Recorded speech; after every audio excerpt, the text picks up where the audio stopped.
promised, I am going to be reading from the article that I published in Substack. The name of my Substack is The Stepping Razor, and the title of this article is Hijacked, Intersectionality: How the Trans Identified Male Weaponized the Liberal Black Feminist Against the White Gender Critical Feminist. And the reason why I wrote this article is because I felt that there was a piece missing in the dialogue that women weren't having with each other. For the most part, Black women and white women have sat down and they came to the conclusion that in dating the male or the Black male, it's just problematic, right? We see that all over TikTok. We can thank Cynthia G for her preferences get the same treatment video series.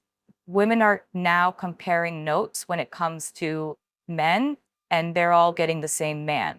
But what women have not been talking about is the man in a dress and how, because he is a biological male, has the same capabilities of separating women and keeping those women at war with each other. Because if he has an agenda and his agenda is to be whatever his agenda is, he needs for one group of women to kind of be on his side so that he can further what he wants to do in the world that we live in. This is why I think, for the most part, the trans identified male latched his claws into the backs of Black women. And he had to do this because if he didn't do this, then there would be nothing that he could use to weaponize against the gender critical feminists, and who a lot of the times what I'm seeing are mostly white women. So, and I can just give you an example. J.K. Rowling recently spoke on the fight, the Algeria-Italy fight. And J.K. Rowling kind of, put out her thoughts on the whole thing.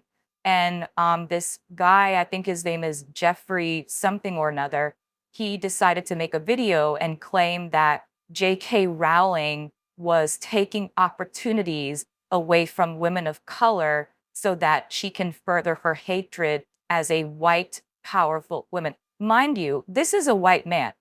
And he's talking about J.K. Rowling taking away an opportunity from a woman of color so that he can present it as this woman is the problem.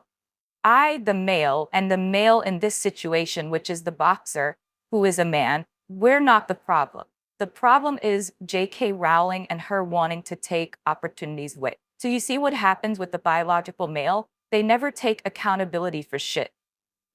Everyone knows that this individual is a male. They don't want you to believe that he's a male because, again, they have their agenda.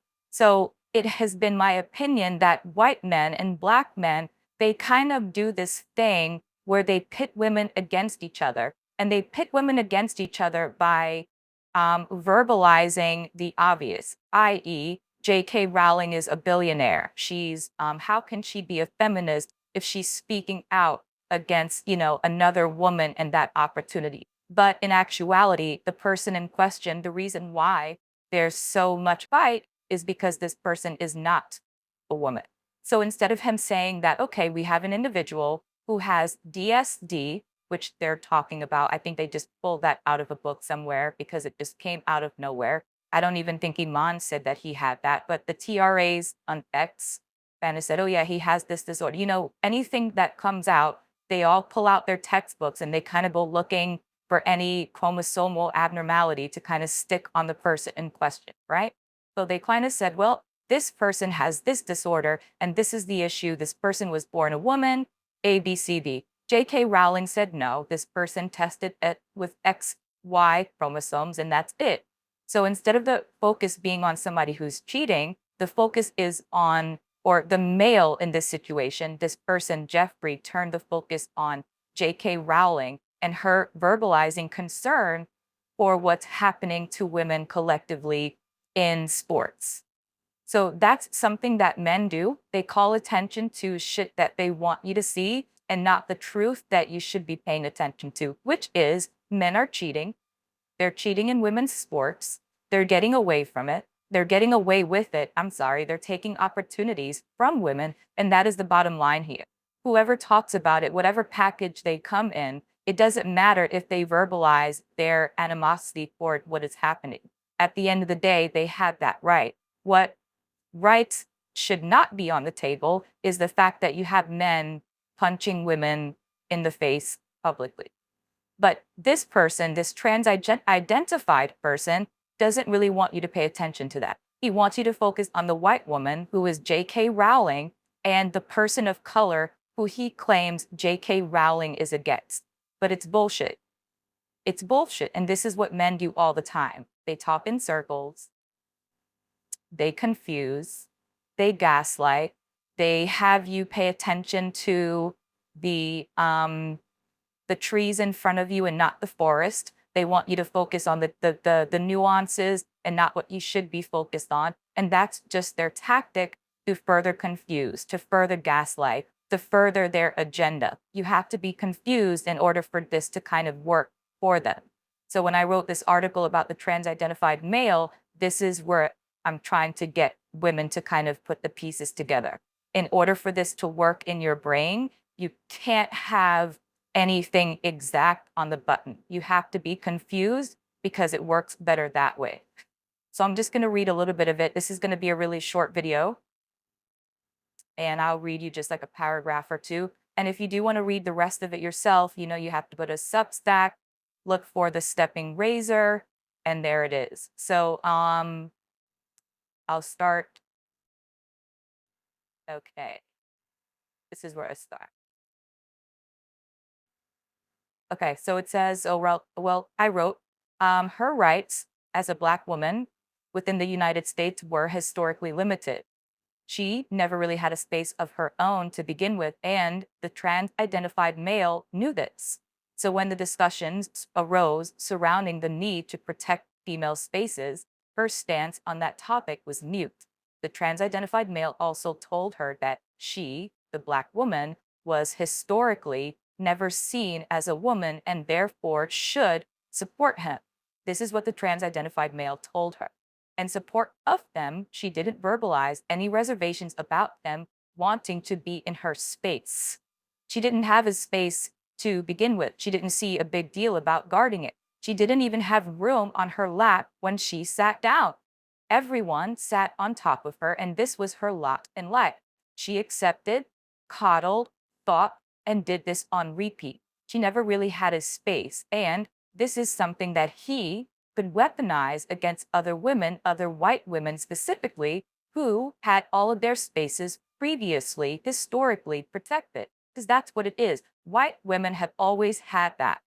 They've always had that. You can look back in history and look that up yourself. And then I wrote, he needed to use this weapon, the Black woman's experience, to get into the female spaces that he needed to get into. And this was the angle that he chose. It was a borrowed experience, and he needed it to be successful. The message was that because Black women supported him and let him in her personal space, all women should therefore then do so. This is the message that he wanted to convey to all women who did not embrace him. Since his message was not readily accepted, he used the Black woman and her previous experience to armor up his proposition to the gender-critical feminists.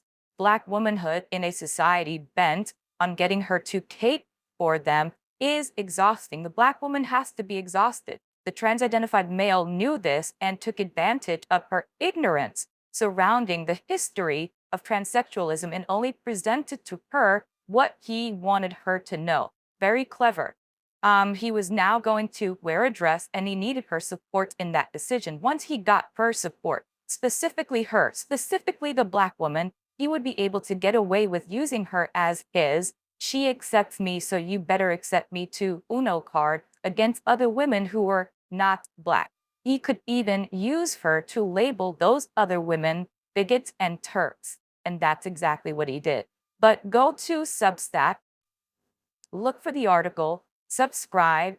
I think you got to put like an email in, and let me know what you think in the comment section. The Substack is Stepping Razor.